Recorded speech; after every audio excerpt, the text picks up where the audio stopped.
Welcome to another Sunday evening and another episode of Super Basket Bros Kart 64. I am one of your co-hosts, Denzel Snipes, and we have a packed show. We're going to be going through some very great topics that's going to set to get you thinking. You know, back to the past. Man, what if this happened? What if that happened? We'll be covering a stout legend. Also, we're going to be talking about one of the most infamous moments in basketball history, easily a top 5 infamous moment, in my opinion.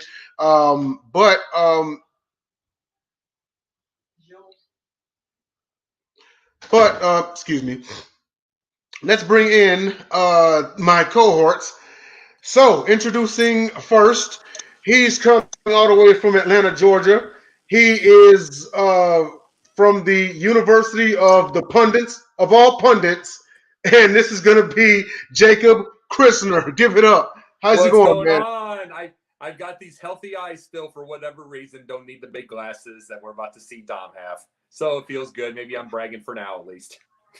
for right now. And coming up next from the mean streets of Livonia, from White Claw University, give it up for Detroit Dom DeRubeis. Come on in, buddy. What's up, y'all? How y'all doing? Jacob talking smack before I even come on camera. I set myself up for it. These old eyes need a rest. I'm good. I can see. Yeah, we're good. And then last but not least, coming to us from the other C-Town, Charlotte, North Carolina. Give it up for Mr. Will Light. Will Vogel. Come on in, buddy. How you doing? What's up, y'all? Willard Light. That was classic. Doing great. NBA Finals are on tonight. I'm talking ball with my basket bros. It's all good. All right. Sounds good. Well, so I figured we go ahead and get it started with our first topic, and that is our Basket Bros legend for this week, and that is Nate Tiny Archibald. So, a quick review of Tiny Archibald before I get to everyone's thoughts here. So he played from 1970 to 1984. He gets his name because he was 6'1", 150 pounds. So he probably was 5'10", maybe 5'11". But even at $150, he's you see how he got the name. He was an NBA champion in 1981 with the Boston Celtics. Oh, damn. An NBA Finals that holds distinction excuse me, of being the last NBA Finals to date to feature a team with a losing record, and that was the 40-42 Houston Rockets, 6th seed. He was a 6-time NBA All-Star, 3-time All-NBA first team, 2-time All-NBA second team. Get this, NBA scoring champion and assist champion in 1973. That year, he was the top scorer and top distributor. NBA All-Anniversary team, 50th and 75th. In college, he was the first team All-Western Athletic Conference in 1970. He's also UTEP Miners number 14 jersey retired, Sacramento Kings number 1 jersey retired, and also in the College and the Pro Basketball Hall of Fame. So we'll start off with Jacob. Let us know your thoughts about Nate Tiny Archibald. Well, I'll tell you one thing. I missed him by a year. He was left in 83, everything like that, dealing with, basically went on to Milwaukee and finished up. I remember when he played Milwaukee in the final year, when I was watching the first time. biggest thing with him is you talk about the leading scorer and leading distributor. His coach is also Bob Cousy. So, and then they also were 36 and 46. So, I mean, what can you say about that? It's like when you're doing it all, sometimes your team isn't as good. But, I mean, the man he was a beast. He got his ring. I mean, see, I grew up with Dennis Johnson. I grew up with DJ. So, I didn't know about Tiny. It's like I saw Tiny. Overrated. Yeah. What'd you say? Nothing. Overrated. Yeah. Well, I'm just saying though. I see about Tiny. I see with Tiny. It was the fact that, the thing was without him, there's probably not an 81 finals in the first place. I have to say that. And I love Bird, but it's like between ML Carr, between Archibald, and all that kind of stuff, there isn't. True. And the thing is that when you can go on a team with that much power, with that much juice, and you can say that's Tiny Archibald. They call him, you got to realize something. He's Tiny Archibald now. If you go to Basketball Reference, he's called Tiny, not Nate. Yes. I know that because I just looked. Yeah. It's like you go to that and it's like, you got to realize it's like you use the words tiny and it's like the 6'9" guy. This guy was legitimately tiny, but it's like not quite in the Muggsy Bogues level. But he was still a scrapper, fearless, used to rebound also. You know what I'm saying? Get under the boards with that. Fearless, scrapper, tough. It's worth noting before you continue that it must be something to take a guy that even in that era, because don't forget, basketball is still a tall man's game. Yeah. Always has and always will be. But it's still something to note that a man of that size was a scoring champion. Yeah. Allen Iverson. No, Iverson, but then... But how many in history that size really were scoring champions? You got to realize it took 27 years in between to get that scoring and then no more after. There you go. It is right there. You've got to be a cold-blooded killer to be, 72 or 73 inches tall and be a scoring champ. Yeah. Yes. Oh, no, it's just facts. Is it fair to say he was Iverson before Iverson? That's entirely possible. I would, because I know we've had this conversation before. I always talk about, the best player inch for inch, pound for pound, and I always say AI and Zeke. I'm definitely putting Tiny Archibald on. He's definitely got a third spot on that Mount Rushmore. I'm not sure who the fourth would be just yet. A future topic for a future show. True. Still me. Yeah. You done, Jacob, or are we me? You good? I'm not going to compare Iverson and Tiny just because it's not just the game. They're both scrappers, but Iverson really made a difference in the social world, basically socially with the people with. The hairstyles are so different now, the tattoos, all that kind of stuff like that. He changed things in a different way, whether someone likes it or not. See, so I'm not going to put anything with Iverson and other than their games. Maybe their games a little bit, but even then, it's like it is. Even then, though, they're both tough, but it's just different type of game by itself Because for one thing, there wasn't a real long-range game. He had to dive in. They both dove in, but you get my point. Yeah, I was going to say he wasn't even shooting threes until the last, 4 years of his career? Yeah. So it's such a different game, so it's hard to do a comparison with that. But, it's an honor either way. Yeah, I mean, again, consider the man's size. Because you just said it, he wasn't shooting threes until later on in his career. So he had a mean mid-range, number one. Number two, he's literally running into a forest every time he's trying to score. Yeah. Yeah. I'm 6'1" or 6'2", 150. I don't go in the paint. I know better. I looked him up. I'm like, right when I looked, because that was the first thing I looked at. I'd never particularly ever looked at his stats. I was like, oh, you bought my size. You're 150? Yeah. What is it, from beer? Funny. Yeah. Close. 140 I do eat. 2 cans? I do eat. It's just, man, it's that metabolism. And I'm 42. I don't see it slowing down. Man. I mean, my dad's 73 He'll be 73 years old this year. He's shrunk a little, so he's probably only 6 foot. My dad's maybe 160. We're just skinny, man. Skinny man. Hey, no, your toothpicks. I could use you as that. So hey, Hey, it works. Go ahead, Okay. Dom, on Archibald. Tiny Archibald from UTEP. My second favorite point guard ever from UTEP. Number 1 being Timmy. Hardaway. Not Tim Hardaway, of course. Oh, wait. Right. Not the absolute healthiest guy throughout his career. He missed, granted, hurt his Achilles.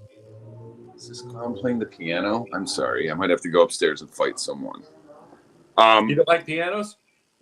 Not while I'm trying to do a podcast. Hang on, let me shut the door. Your turn, Will. My bad. You shut the door. My station. Okay, anyways, yeah, missed the 77-78 season with an Achilles. Not the end of the world, but beyond that, 876 games played out of a possible 1,120 across his 13-14 seasons. So he misses a little more than 2 games out of every 10. I'm looking down and it's like, oh, like there's an 80, there's another 80, here's a 70, here's a 64, here's a 46, here's a 34.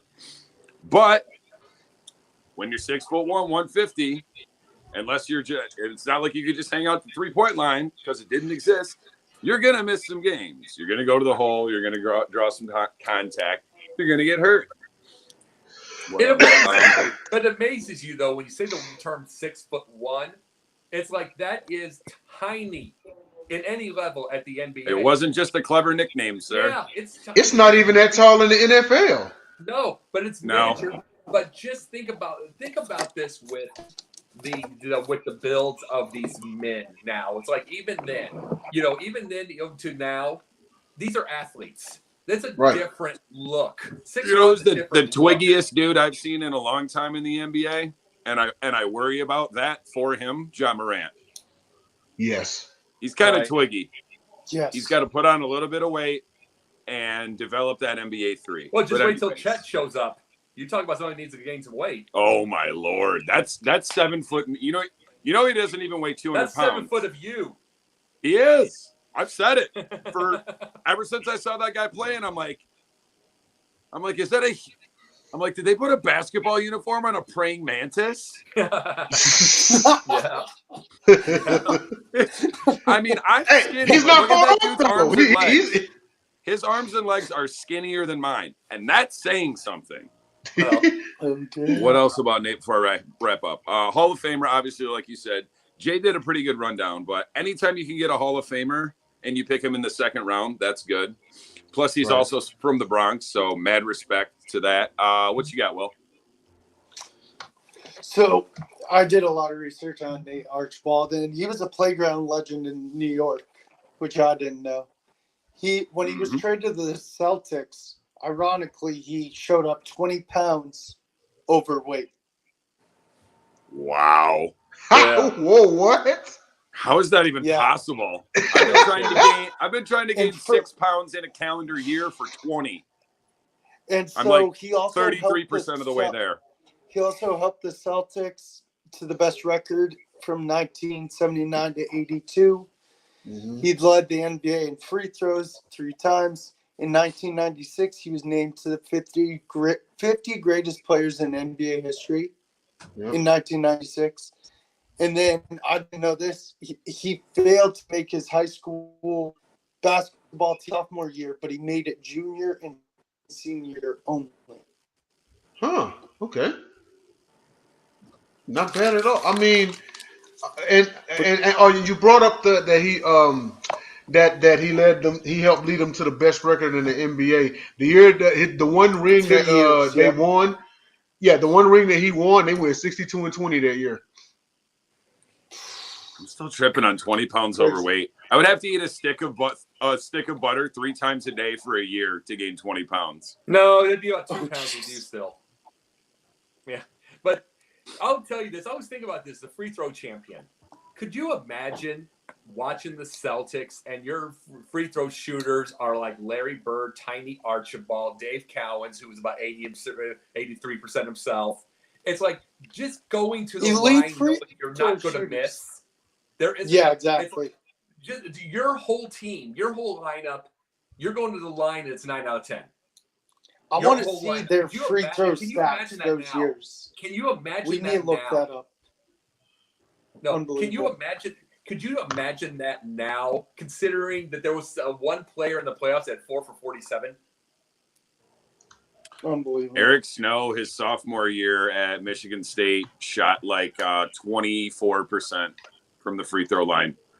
That is horrific. Like I could shoot at least 40 to 45 blindfolded. I promise you, because I've done it. Because I've shot 100 free throws blindfolded, and I think I made like 46 or 47. I'm just thinking of a starting lineup where the whole starting lineup on an average is 9 out of 10. Is essentially during the game. Wow. So real quick, Nash would be on there for sure. Oh yeah. Yeah. Almost all guys that are that short.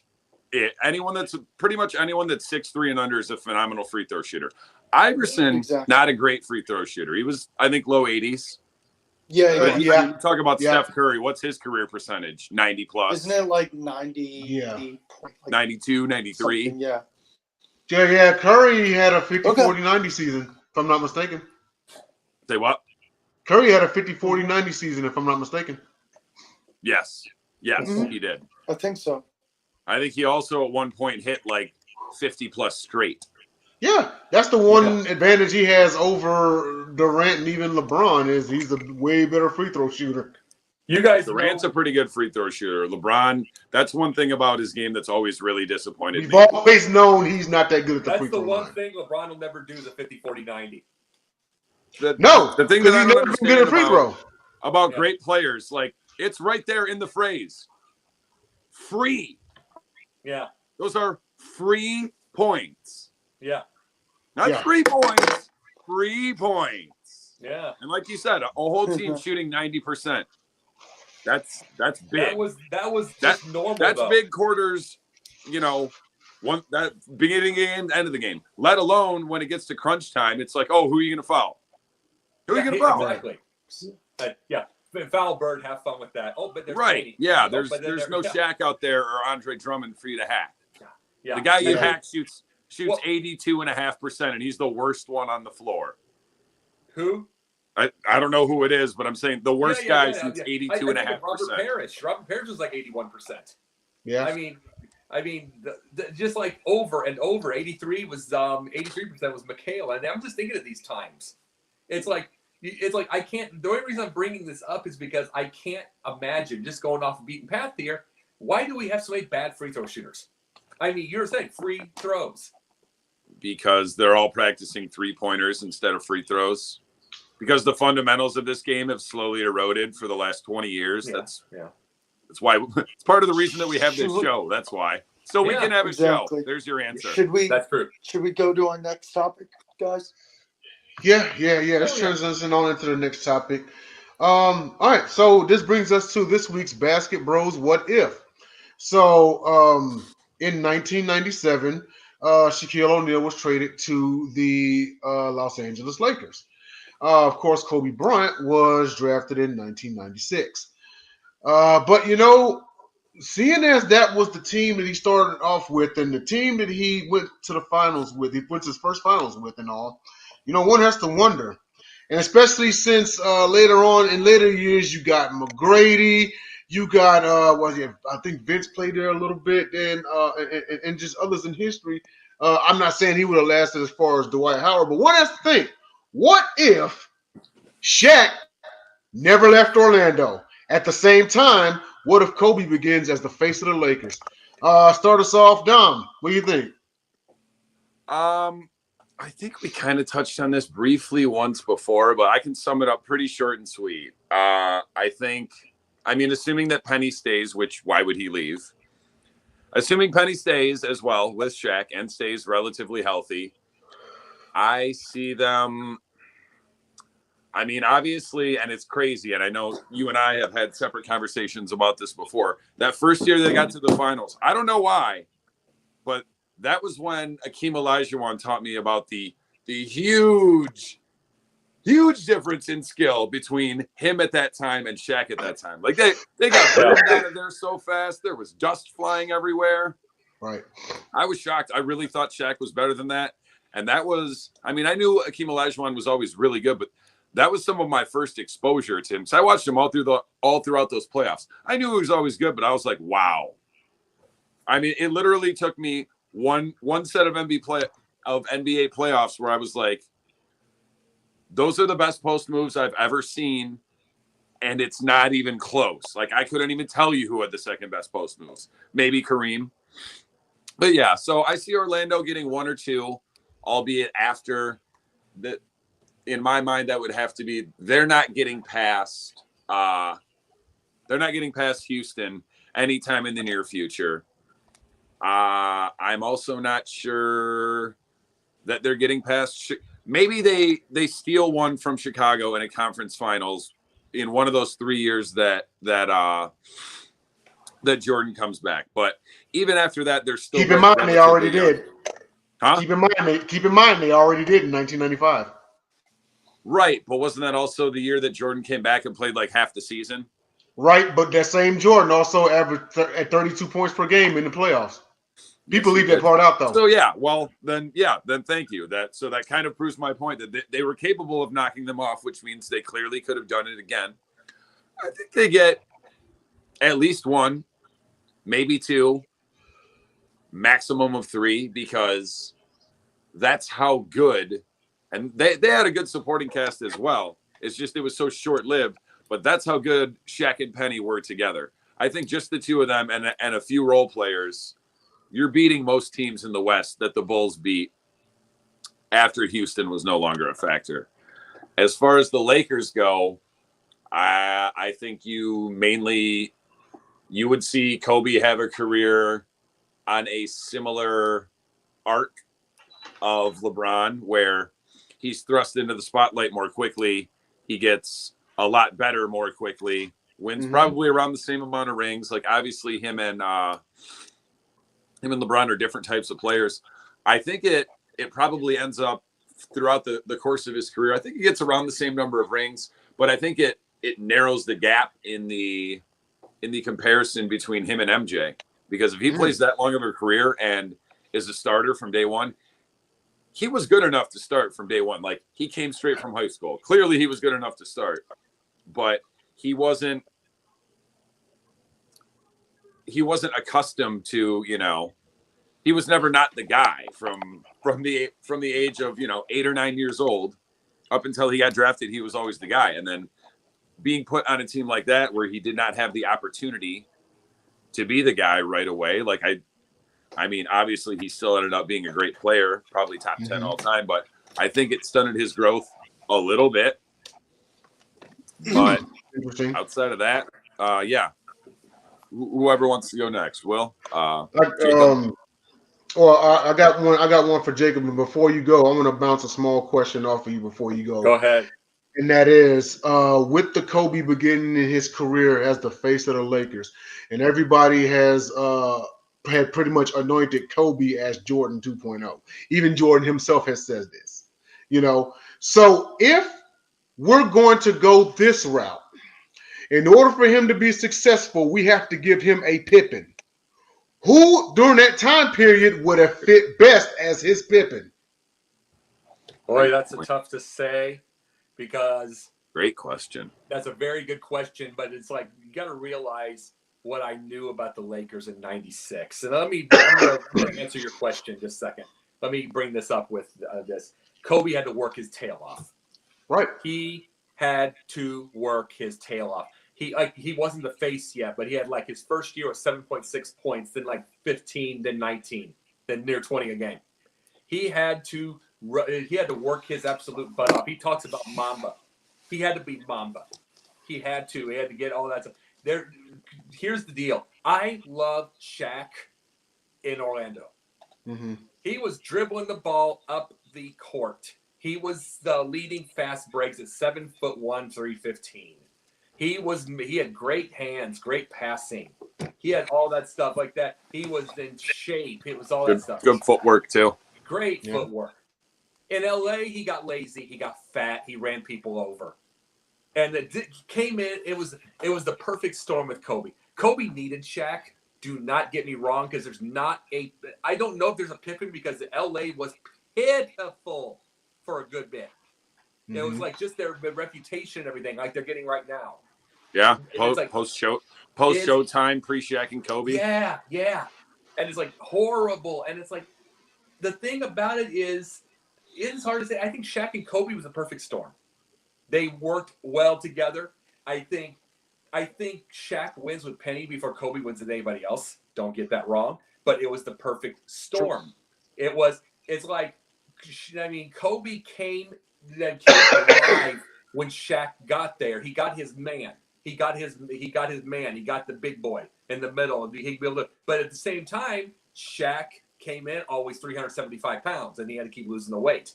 And then it's like I said, he ran people over. He didn't have the footwork anymore. Not the same. He wasn't the same. It wasn't that same person. He was still an athlete. But this is the thing about this. I don't know who would be the Pippen other than Shaq on that, because those two were just the perfect storm to me.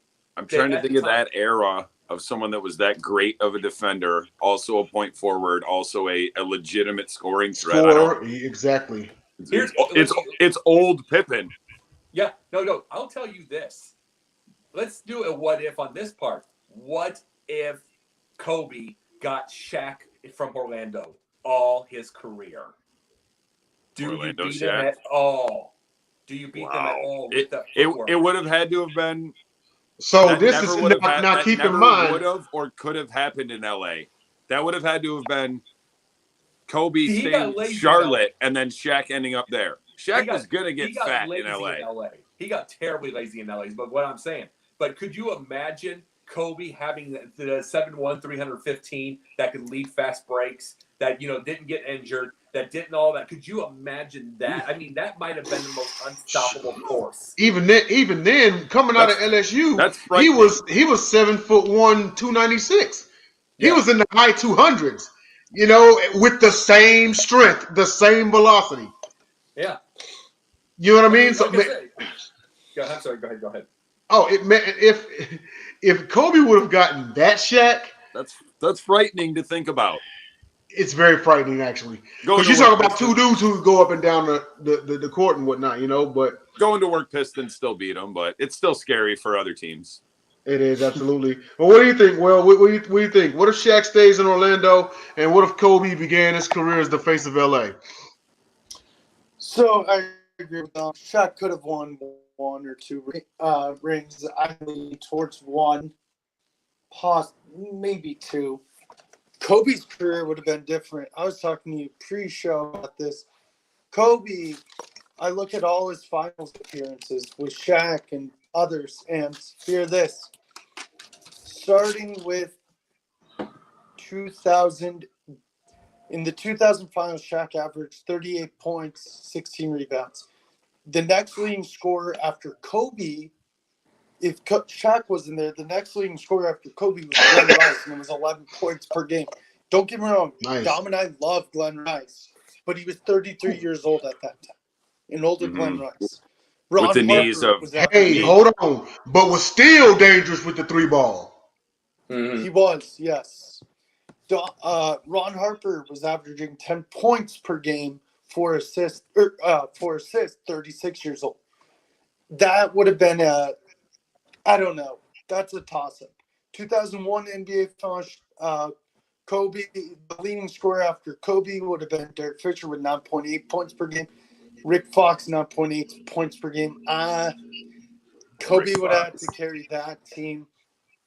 2002, the leading scorer after Kobe was Derek Fisher with only 12.8 points per game. That could have gone either way, but still the Nets, there were two guys on the Nets, Kenyon Martin and Jason Kidd, who averaged 20 points per game. 2004, the next leading scorer after Kobe was 6.4 by Derek Fisher. That would have been a loss because I think Kobe would have to, again, do too much. 2008. 2004, you say? Oh yeah, they would have gone swept. What happened that year there, Dom? Jay and I were we talking let Shaq and Kobe get 60 between them, and the rest of the team got 9 or 10. So let me finish. Jay and I were talking pre-show. The Lakers would have gone swept. Yeah. Easily. It would. I mean, it still would have been a Pistons dominated series. It just would have went from 4-1 to 4-0. They got swept. We just blinked an eye and got bored, and we're like, "Oh, you won one." I think it. Oh, did you guys score 80? Cool. In 2008, the Celtics had the big three, where Paul Pierce averaged 21.8, Ray Allen 20.3, and KG 18.2. I know he had Powell at that time, but that could have gone either way. I still think they would have lost. 2009, I still think that's a toss-up. 2008 was also scripted.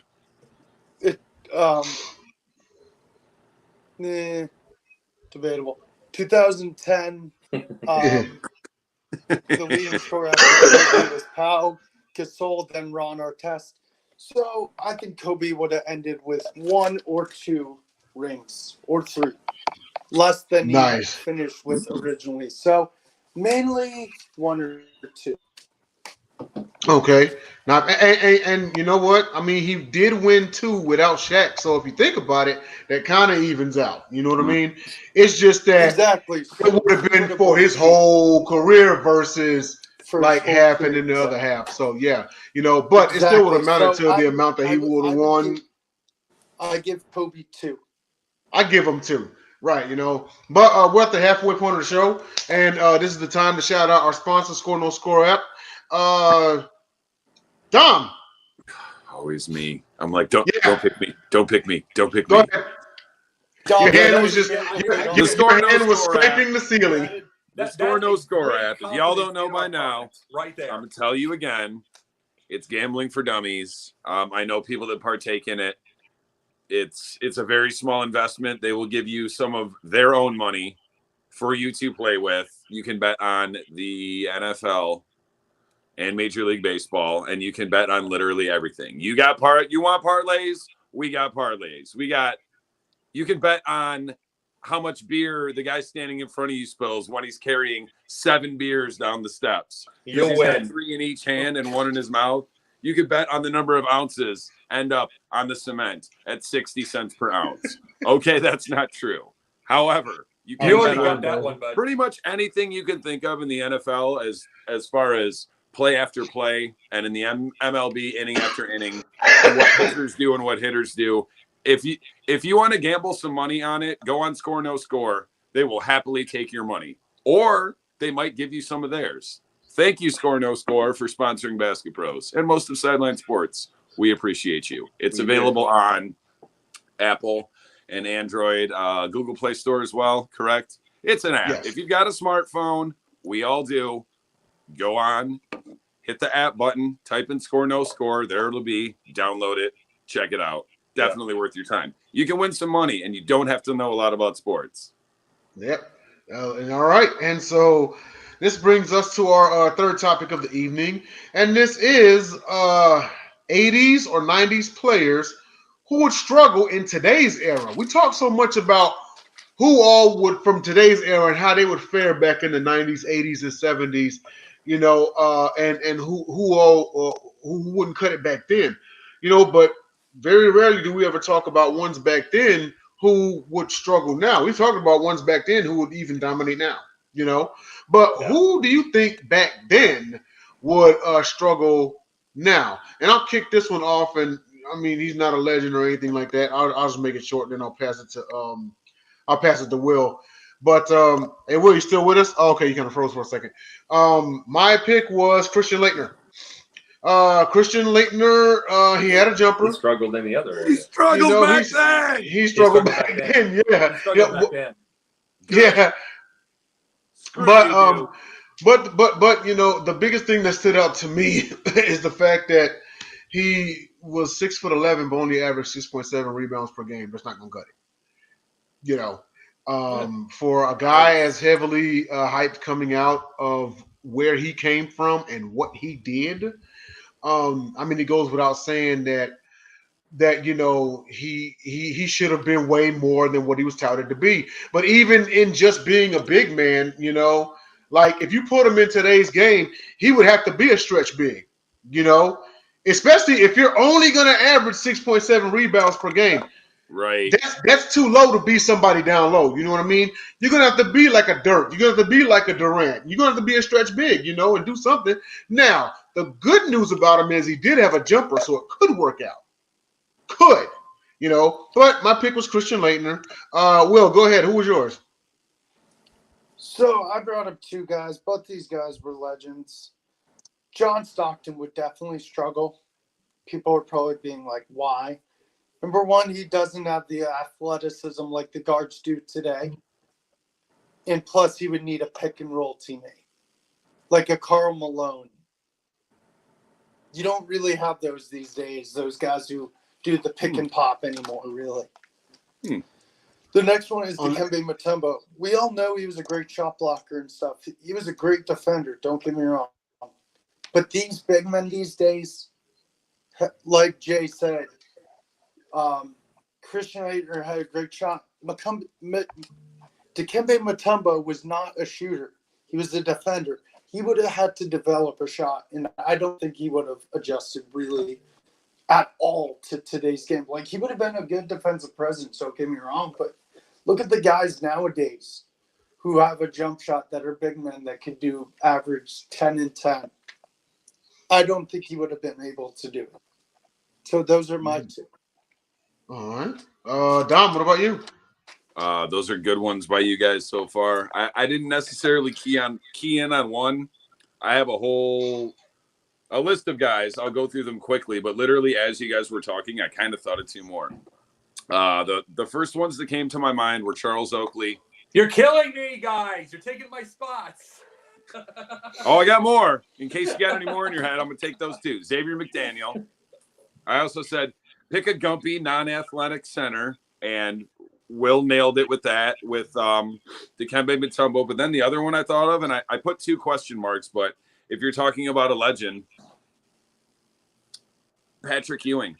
Woo! His knees. He did have a legitimate 15 to 18 footer, but he's not shooting a three. No. And I'm not going to say Kevin McHale, even though I want to, just to hurt Jacob's feelings. You ain't hurt my feelings. I'm not going to say Karl Malone, even though I kind of lean in that same direction. Because when Will said John Stockton, and then he said, I was like, I had question marks next to Malone. But yeah, I'm going Patrick Ewing. As far as Malone shouldn't have played in the 2000s. Malone should have quit when he played after Utah. I'm like, dude, you're why? Really He wanted to go to LA like everyone else did and chase rings and not get any. You get nothing, Karl Malone. Take care of your kids. You're 19. God. You're 19 kids. Even if they're not, NBA or WNBA players. He was wrong for that. But that's... We don't mean take care of your kids, and we don't mean your wife. Yeah. Okay. Absolutely. Go ahead, Jay. He was always delivering something. I'll bring up the Charles Oakley thing. Oh, God. Yeah. I'll bring up the Charles Oakley thing real quick. You know what? One big reason why he'd struggle is because this league is scared to death to have a tough guy. Yep. Scared to death. He would be getting texts every game. You think it's bad with Draymond. He would get texts staring at you. Dude, you look at the freaking, and as we speak, Draymond got a text during the game. You look at the frequency he gets text. Now imagine Oakley. No, we got to talk about this too. Is like just staring at people, he'd be getting texts now, and it's like, and the plus the thing is he was a good rebounder, but his shot just got off and off. Okay, there, Eric. Oh, what did I say that you didn't like this time, Eric? Point on the dial to where Dom hurt you. Yeah, right. No, but I'll say another one. I'm going to say two people and two from the Hawks.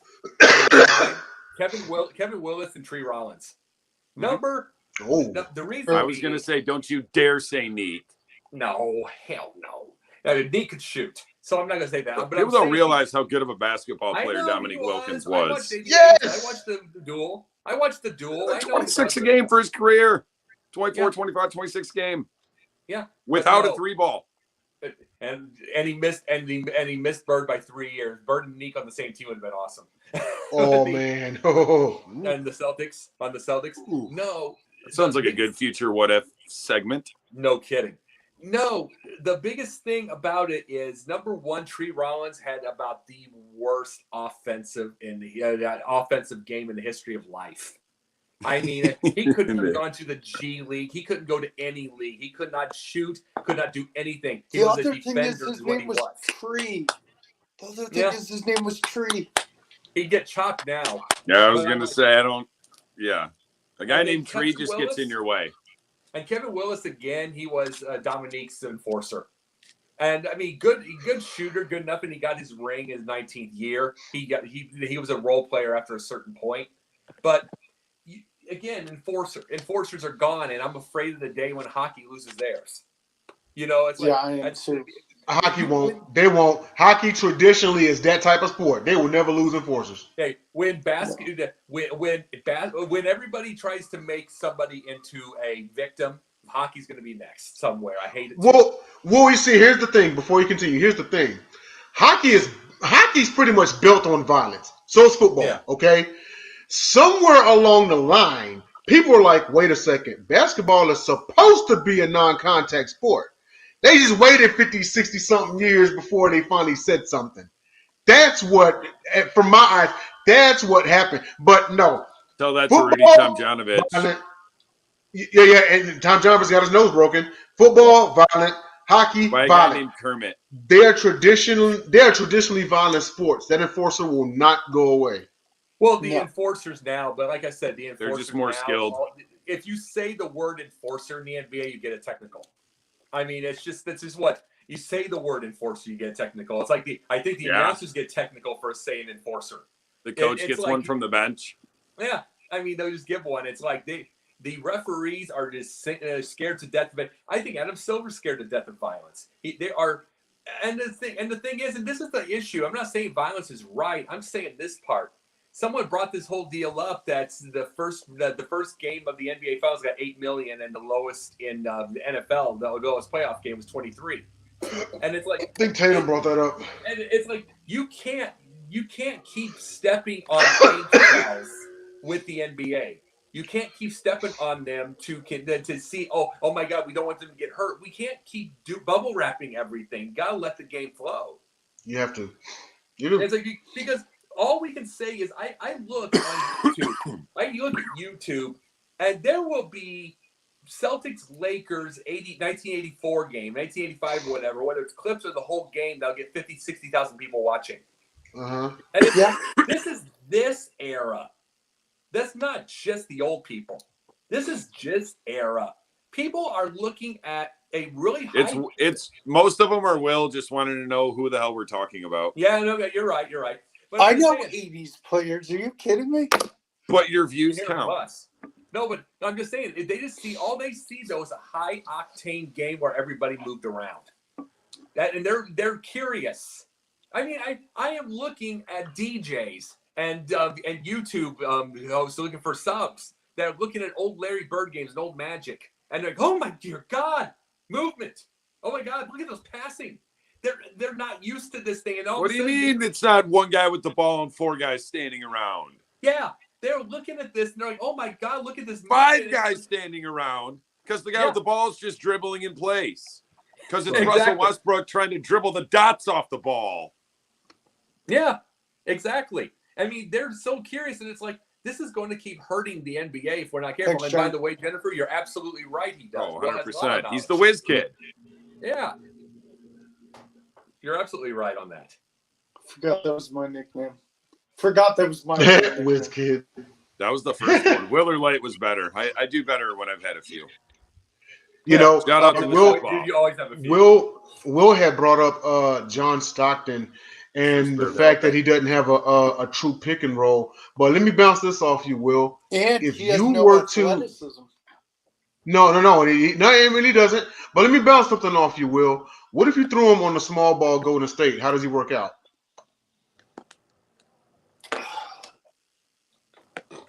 I don't know. I still think he's missing out on a big guy who can do the pick and roll. I think he works out just fine. They pick. Don't they pick roll and shoot the three? Malone what's Karl Malone like true. fourth all time in scoring? That would be the only team I can see him fitting in. John Stockton could shoot. He just didn't Pick, roll. Hold on. Golden State does the pick, roll, and shoot. They've done it for years. So with that being said, if you put John Stockton on small ball Golden State right now, how would he fare out? He'd thrive. 25 a game. You know what you would see? You would see what am I trying to say? You would see Klay Thompson averaging 29 points or more per game for his whole career. For every game that he played with John Stockton. Klay would play the three. It'd go Stockton, Curry, Klay, Draymond, and Looney. Wiggins is Poole Wiggins off the bench. I could see Stockton. I could see Stockton hit 25 a game. And even with that, I could see that's what I'm saying. Like if he takes Curry's spot as the point. Yeah. Well, he'd be the real point because Curry, I'm sorry, is not a real point. He is not a real point. You're exactly right. He's the greatest shooter. No. He's an undersized too, but he's such a good shooter.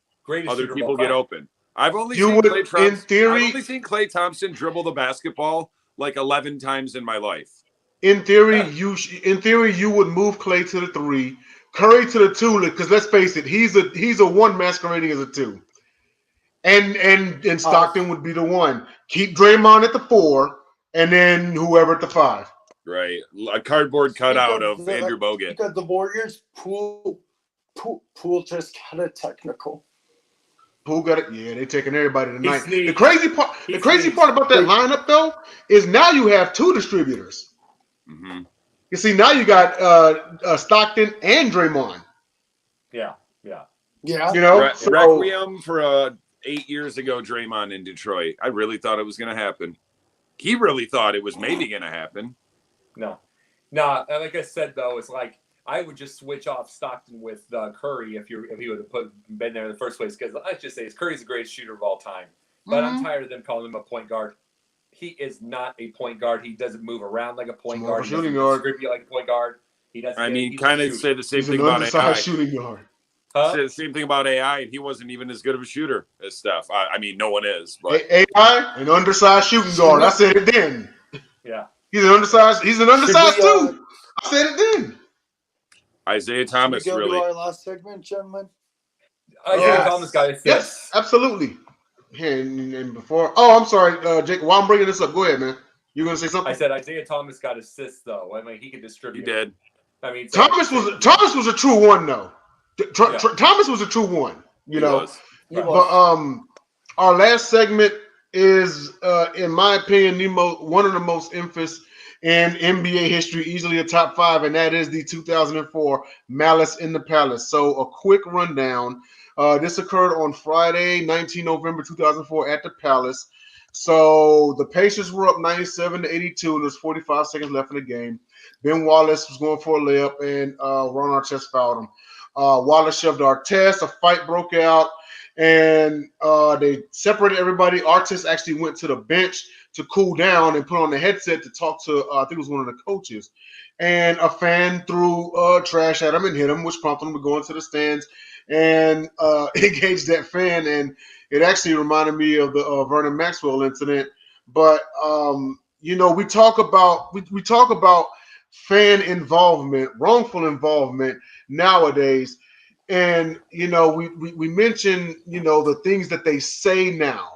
They've said racist things, they've said bigoted things, they've shouted insults, they talked about they've put hands on family members and whatnot, and we talk so much about this wrongful fan involvement. And you know what, I'll go as far as saying this. I'll tell everybody at home, everybody on this panel, I said fans can be literally the best thing about this sport, but it damn sure can be the worst. Like, I've been anti-fan for years and years and years. This is why I couldn't be an active player, because I'd be a villain. I'm anti-fan. Fans can. I shout horrible things at opposing teams' fans, not opposing teams' players. Yeah, you know what I mean. And I'll it's just like fight. they could just. I don't need to fight millionaires. They got way better lawyers. I'll just fight a guy in the stands. So, Yeah. I wanted to ask you real quick, where were you when this occurred? Were you in Detroit? Were you in Michigan? No, I'm glad that you asked. You said October 19th? This is November 19th. Yeah, and Okay, I was going to start off with Dom since this is his team. This is a early midseason game. We were both playoff teams. Indy actually, after that incident, kind of fell apart, and we ended up winning the title that same year. This is a midseason game, couple playoff teams, but I was living in West Palm Beach at the time. I was in an Applebee's watching the game on an old tube TV with a bad signal and no sound. And I'm just sitting there watching it, and I'm like, oh, okay, this game's about over. And then I saw stuff starts happening, and it's on one screen, kind of in the back corner, no sound. And I just jumped out of my seat and was like, oh, my God, change it to TNT. Like, change it right now. And by then, there's already 5 people looking what I'm looking at. And then they've got it on the big screen. So, it was a Friday night. So me and a whole bunch of shocked onlookers just witnessed the carnage. And it just kept getting worse. And I was like, they got to do something. They got to stop something. And I believe one of the things, because they brought police officers out onto the court to separate people. And, they're trying to pull them apart, and people are getting grabbed, and they don't know who's grabbing them. And it was just, it was a mess. Not exactly a proud moment for, my usually beloved fellow Piston fans, but I was just shocked. And it's one of those things where it's like, if you saw that happen live, it was just like, my jaw dropped. For a minute there, I was just, and then I was like, someone change the channel. I would have been like, crazy. I'm leaving the arena before honestly, my heart is beating a lot faster now because I just took myself back in time and remembered being there. And that was one of the craziest things I've ever seen. I was shocked and more so angry when the 94 finals got interrupted by a low-speed car chase. Thank you, O.J. Simpson. Yeah, thanks, O.J. But seeing that live, I was just like, the only other thing I can remember even remotely like that since then, it was a different kind of situation, but seeing Gordon Hayward, just break his leg in a million pieces. I watched that live, and it was... it made me sick to my stomach, and I knew they were going to replay it 100 more times. I got up and left the room for 10 minutes. Paul George's because I saw it happen, and I was like, I don't want to see that ever again. Wasn't Paul George's during a scrimmage? For a different reason. No, Paul George was doing a game. That was doing the live game. Oh, yep. Let's not talk about gross injuries. I'm literally makes my stomach hurt. Next week's the topic: gross injuries. No. Right. I'll jot it down. Go ahead, Will. So I've got a few notes that things took off after the Malice and the Palace.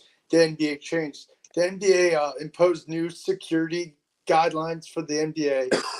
Also, the limit of alcohol purchase, 2 alcoholic beverages per person. Mm-hmm. Also, ordered teams to put 3 security guards between players and fans. And also, I didn't know this. After the Malice and Palace incident, Jermaine O'Neal didn't speak to Ron Artest for 14 years. Wow. Well, I can't blame him because we watched Ron Artest in the middle of the television did a hit on a guy that looked like Turtle from Entourage, and with the hardest shot that he could get, and didn't knock him down. He's just probably embarrassed. But I saw embarrassed at the guy.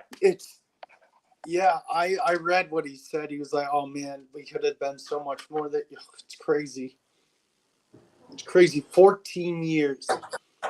Yeah, that's nuts. And also on March 25th of 2005, Pacers played at the Palace for the first time since the brawl. Game was delayed 90 minutes due to bomb threats. Wait, when was that? What was the date? That was 25 March 2005.